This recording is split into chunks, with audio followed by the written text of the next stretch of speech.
ونصلی علی رسولہ الکریم اما بعد فاعوذ باللہ من الشیطان الرجیم۔ ہم نے پڑھا تھا کن پانیوں سے وضو کرنا جائز ہے، یعنی کون سے 7 قسم کے پانی ہیں جن سے وضو کرنا جائز ہے۔ پانی کے 7 ذرائع آپ کو بتائے تھے، پانی حاصل کرنے کے 7 ذرائع۔ دنیا میں کہیں بھی کوئی بھی پانی استعمال ہوتا ہے وہ 7 ذرائع سے ہوتا ہے، 8واں کوئی ذریعہ ابھی تک دریافت نہیں ہوا، کوئی ذریعہ نہیں ہے۔ اگر آپ کہتے ہیں کنواں اور پھر اس کے ساتھ کہتے ہیں بورنگ، تو یہ کوئی 8واں ذریعہ نہیں ہے، مطلب یہ زمین سے پانی کا نکلنا۔ وہ کنواں اور بورنگ جو ہوتی ہے وہ ایک ہی حکم میں ہے۔ تو 7 ذرائع ہیں پانی حاصل کرنے کے، یہ میں نے آپ کو بتائے تھے، آپ نے انگلیوں پہ گن کے بتایا تھا، مجھے یاد ہے۔ آپ آئے تھے اس دن؟ نہیں آئے تھے؟ نہیں آئے تھے؟ غور سے سنو پھر۔ تو 7 ذرائع پانی کے کیا ہیں جہاں سے ہم پانی حاصل کرتے ہیں؟ بارش کا پانی، گنے انگلیوں پہ گنے، 7 ہو جائیں پورے تو بتائیے گا مجھے۔ بارش کا پانی، چشمے کا پانی۔ چشمہ میں نے آپ کو بتایا تھا، ایک بچہ پوچھ رہا تھا چشمہ کسے کہتے ہیں، تو چشمہ آپ کو بتایا تھا نا جو زمین سے پانی پھوٹتا ہے، یعنی بورنگ نہیں ہے، بارش کا پانی نہیں ہے، ندی نہیں ہے، نالا نہیں ہے، سمندر نہیں ہے، اور زمین سے پانی نکل رہا ہے، اس کو کہتے ہیں چشمہ۔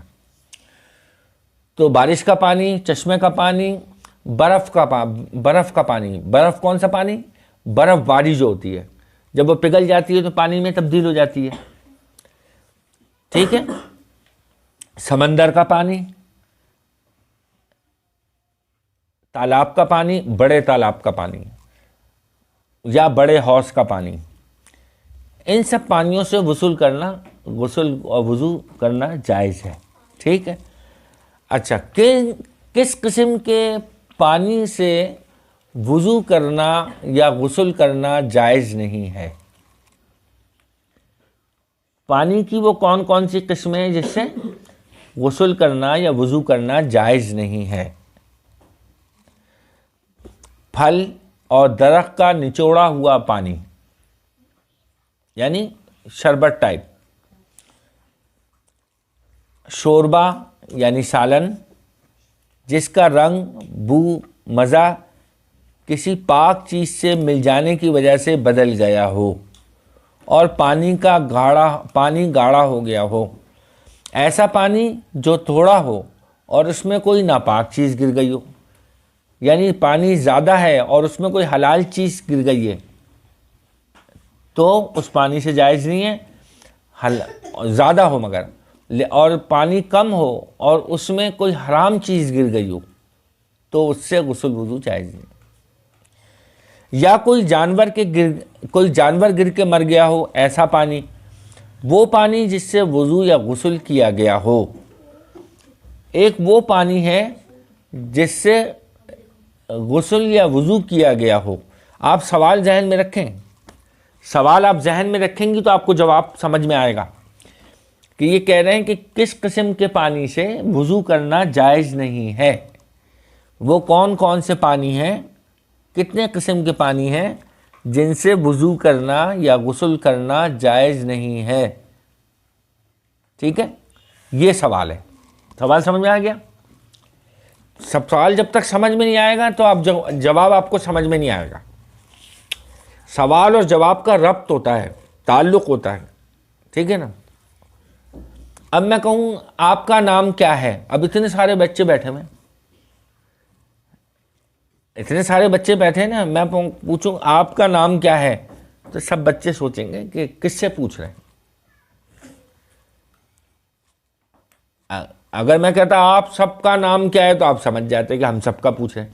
میں نہیں، انفرادی طور پر واحد کا صیغہ استعمال کر رہا ہوں، آپ کا نام کیا ہے، تو پھر میں اشارہ کروں گا آپ بتائیں، یا آپ سے پوچھ رہا ہوں تو پھر آپ جواب دیں گے۔ اگر میں کہوں آپ کا نام کیا ہے اور یہ نہ مینشن کروں، واضح کروں کہ کس سے پوچھ رہا ہوں، تو آپ سب خاموش بیٹھے رہیں گے۔ میں کہتا ہوں 1 گلاس پانی لے کے آئیے، اب آپ انتظار کریں گے نا کہ کون لے کے آئے گا، کس سے کہیں گے، سوال ادھورا ہے نا۔ تو سوال آپ کو سمجھنا ہے، پہلے سوال پورا ہوگا تو جواب پورا ہوگا.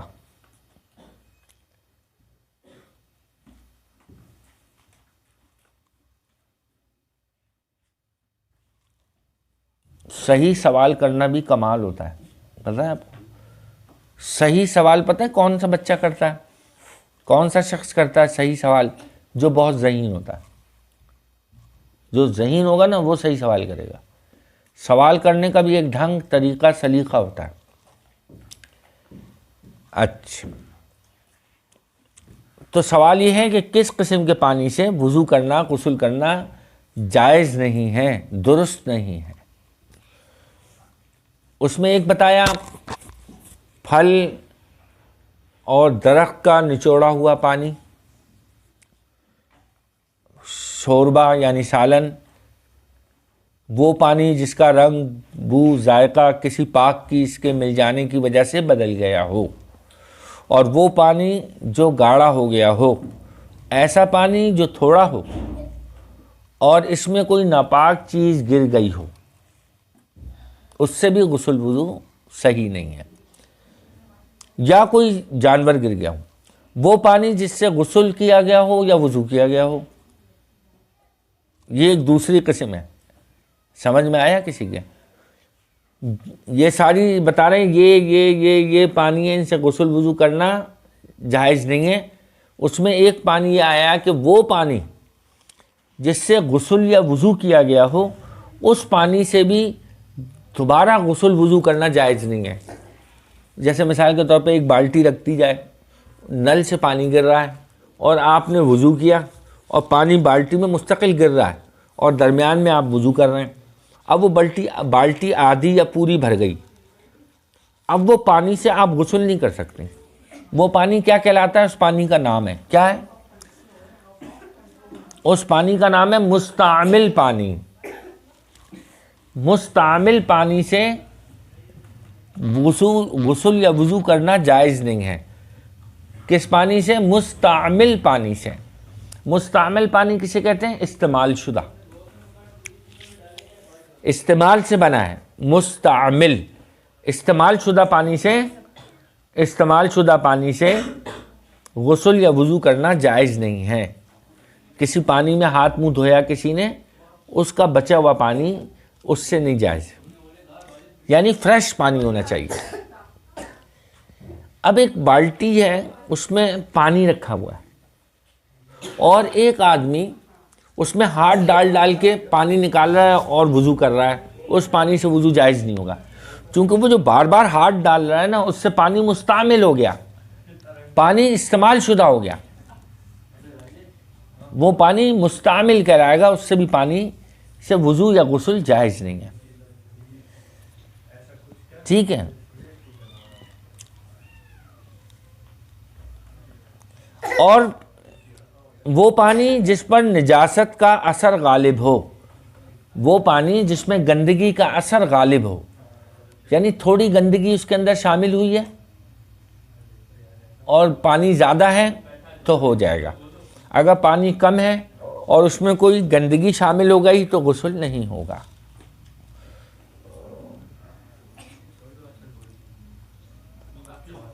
اور حرام جانوروں کا جھوٹا پانی.